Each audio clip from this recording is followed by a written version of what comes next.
تو قرآن نے یہاں عورت کی وراثت کھانے کو منع کیا.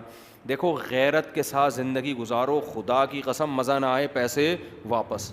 جو آدمی 5 روپے کی لالچ کرتا ہے 5 کروڑ کی بھی وہی کرتا ہے, اور جو 5 کروڑ کی لالچ نہیں کرتا وہ 5 روپے کی بھی لالچ نہیں کرتا. ایک زندگی میں اصول بنا لو کہ میرا پیسہ صرف وہ ہے جو میرا ہے. کسی کی جیب میں کیا ہے, آپ کی بیوی کے پاس کہاں سے پیسہ آتا ہے, اس کے باپ نے اس کو کیا دیا, اس کے پاس کتنا سونا ہے, اس سے بے غرض ہو جاؤ آپ.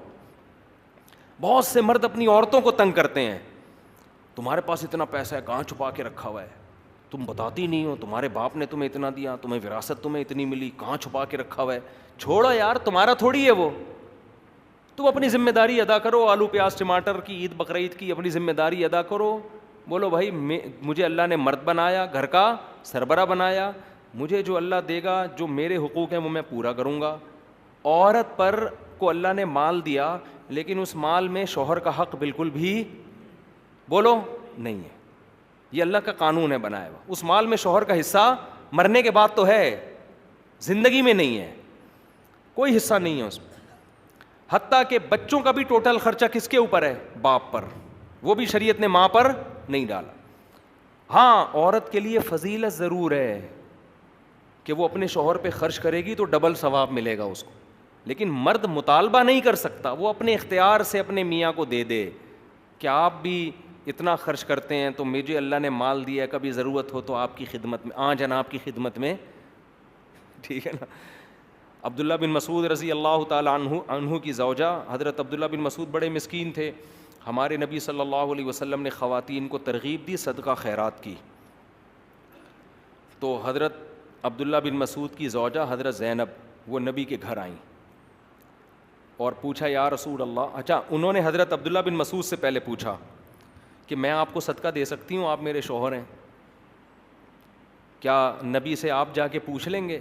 عبداللہ بن مسعود کو شرم آئی کہ میں اپنے بارے میں کس سے جا کے پوچھوں, نبی سے, کہ میری بیوی مجھے پیسے دینا چاہتی ہے, کیا اس کو صدقے کا ثواب ملے گا. غیرت تھی صحابہ نے فرمایا میں نہیں پوچھوں گا جا کے, یہ مجھے شرم آتی ہے اس سے ایسا پوچھتے ہوئے, تم نے پوچھنا ہے تم ہی جا کے پوچھو. لیکن ان کو کہا کہ نام نہیں بتانا, کہ میرے بارے میں ایک حیا آتی ہے نا انسان کو, میرے بارے میں نہیں بتانا, ایسی کامن مسئلہ پوچھنا. تو حضرت زینب چلی گئیں رسول اللہ صلی اللہ علیہ وسلم کے گھر پہ. حضرت بلال خادم تھے, باہر نکلے, کون ہو, کیوں آئی ہو, نام نہیں بتایا. بتایا کہ بھائی ایک عورت اپنے شوہر پہ اگر پیسے دیتی ہے تو اس کو صدقے کا ثواب ملے گا کہ نہیں ملے گا. نبی نے پوچھا نام پوچھ کے آؤ, کون پوچھ رہی ہے. نبی نے فرمایا حضرت بلال سے نام پوچھ کے آؤ, ٹھیک ہے نا.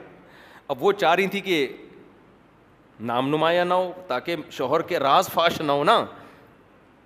ہوتا یہ ہے نا کہ جو عزت دار لوگ ہوتے ہیں وہ نہیں چاہتے اس طرح شوہر کا نام فاش نہ ہو. تو انہوں نے پھر صرف اپنا نام بتایا, زینب. پوچھو زینب آئی ہیں, تو تاکہ مدینہ میں تو بہت ساری زینب نام کی عورتیں تھیں. حضرت بلال نے جا کے نبی سے عرض کیا یا رسول اللہ, جو خاتون مسئلہ پوچھنے آئی ہیں ان کا نام ہے زینب. آپ نے فرمایا ایو الزیانب, کون سی زینب, مدینہ میں تو زینب نام کی خاتون بہت ہیں, ان سے پوچھو کون سی زینب.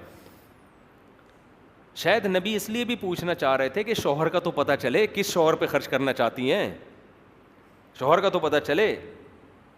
تو حضرت بلال نے آ کے پوچھا, نبی پوچھ رہے کون سی والی زینب. پھر انہوں نے فرمایا کہ عبداللہ بن مسعود کی بیوی.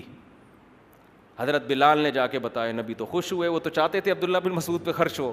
تو آپ نے فرمایا حضرت بلال سے ان کو بتا دو تمہیں 2 اجر ملیں گے اگر اپنے شوہر پہ خرچ کرو گی, ایک صدقے کا اور ایک رشتہ داری جوڑنے کا. رشتہ داری جوڑنے میں میاں بھی تو آتا ہے نا, وہ بھی تو رشتہ داری ہے نا وہ بھی کیا ہے. تو عورت اگر اپنے شوہر پہ خرچ کرے, لیکن شوہر لالچی نہ ہو. جو لالچی میاں ہے نا ان کی عورتوں کو میں منع کرتا ہوں کہ اپنے شوہروں پہ خرچ کرو. پتہ نہیں لالچی لوگوں سے کچھ شاید ذاتی طور پر ہمیں کوئی بغض ہے. لالچی آدمی کو 5 روپے بھی کھلانے کا دل نہیں کرتا, اس سے اس کی لالچ اور بڑھتی ہے. مستغنی ہو آدمی, عورت کے مال پہ نظر نہ رکھے, پھر عورت کو چاہیے اس پہ بھی, بلکہ عورت کچھ اگر شوہر غیرت مند ہے عورت کو بولے بھائی میرا مال میرا ہے ہی نہیں, ہم اور آپ ایک ہیں تو مال بھی ہمارا کیا ہے, ایک ہے, آپ کو جب ضرورت ہو آپ لے لی. عورت کو تو یہی کرنا چاہیے, لیکن مرد کو چاہیے وہ اپنی بیوی کے مال پہ نظر بولو نہ رکھے. سمجھتے ہو کہ نہیں سمجھتے؟ ہاں ایک بات. دوسری بات یہ کہ عورت پر شوہر کا خرچہ بالکل بھی نہیں ہے, چاہے کتنی کروڑ پتی ہو. عورت پر اپنا خرچہ بھی شوہر کے ذمے ہے, چاہے جتنی کروڑ پتی ہو, اس کا اپنا خرچہ کس پر ہے؟ شوہر. لیکن علاج میں نہیں ہے ایسا. بعض خواتین کو یہ مسئلہ معلوم نہیں. جب عورت بیمار ہوتی ہے نا, علاج بیمار ہوتی ہے, اس کے پاس اگر پیسہ ہے تو شرعاً اپنا علاج اپنے پیسوں سے لازم ہے. شوہر پر بیوی پر علاج کے لیے خرچ کرنا لازم نہیں ہے. ہاں جب خرچ کرے جب بیوی کے پاس پیسے نہ ہو. سمجھتے ہو گے نہیں سمجھتے؟ اب عورت کروڑ پتی ہے, علاج آغا خان میں چل رہا ہے, میاں بیچارہ خرچ کر کر کے اس کے بنیان بک رہے ہیں مارکیٹ میں, سمجھ رہے ہیں نا, وہ بنیان سے بھی گیا. تو یہاں بعض خواتین کی طرف سے پھر زیادتی ہوتی ہے. تو علاج کا جو خرچہ ہے, اگر پیسہ ہے, پیسہ نہیں ہے تو پھر تو شوہر کی اخلاقی ذمہ داری ہے, وہ بیچاری کہاں سے کرے گی. اگر اس کے پاس پیسہ ہے, دیکھو اگر عورت کے پاس 1 کروڑ روپے بھی ہیں, آلو پیاز ٹماٹر کا خرچہ پھر بھی کس کے ذمے ہے؟ شوہر کے ذمے, چاہے وہ رکشہ چلا رہا ہو, کیونکہ یہ نان نفقے میں آتا ہے. علاج نان نفقے میں نہیں آتا, سمجھتے ہیں؟ نان نفقہ کس کے ذمے ہے؟ شوہر کے ذمے, چاہے وہ غریب ہے. لیکن علاج نان نفقے میں نہیں آتا. ہر آدمی کا علاج اصل میں اس کے اپنے پیسوں سے ہوتا ہے. جیسے آپ اگر مر جائیں گے نا تو آپ کے کفن دفن کا خرچہ سب سے پہلے آپ کے خرچے پہ ہوگا. تبھی وراثت میں تھے سب سے پہلے کیا نکالا جاتا ہے؟ کفن دفن کا خرچہ. تو اسی طرح بیماری میں علاج کا خرچہ سب سے پہلے کس پر ہے؟ آپ پر. آپ کے ابا بیمار ہیں تو ان کا علاج سب سے پہلے ان کے پیسوں سے ہوگا. اماں بیمار ہیں تو اماں کا علاج سب سے پہلے اماں کے پیسوں سے ہوگا. بھائی بیمار ہے تو بھائی کا علاج سب سے پہلے بھائی کے, آپ بیمار ہیں تو آپ کا علاج سب سے پہلے آپ کے پیسوں سے. وہ ختم ہو جائیں پھر ادھر ادھر تعاون ہوگا. تو یہ بھی ایک اہم ترین مسئلہ ہے جو ہماری خواتین کو معلوم نہیں ہے. ایک افراط و تفریط ہے نا, یورپ میں شوہر اپنی بیوی کو 5 روپے کی چائے بھی نہیں پلاتا, اور ہمارے یہاں پورا ہی نچوڑ لیا جاتا ہے میاں کو. تو اعتدال اس میں ضروری ہے. تو اس لیے خواتین کو بولو کہ جب علاج ہونا تو پھر پہلے اپنے پیسے. لیکن ہمارے ہاں مرد الحمدللہ ایسا کرتے نہیں ہیں, بیوی کے پاس پیسہ ہو نہ ہو پھر بھی مرد اپنا پیسہ خرچ کرتا ہے. تو یہ اچھی بات ہے, حسن اخلاق کی بات ہے, لیکن شرعاً لازم نہیں.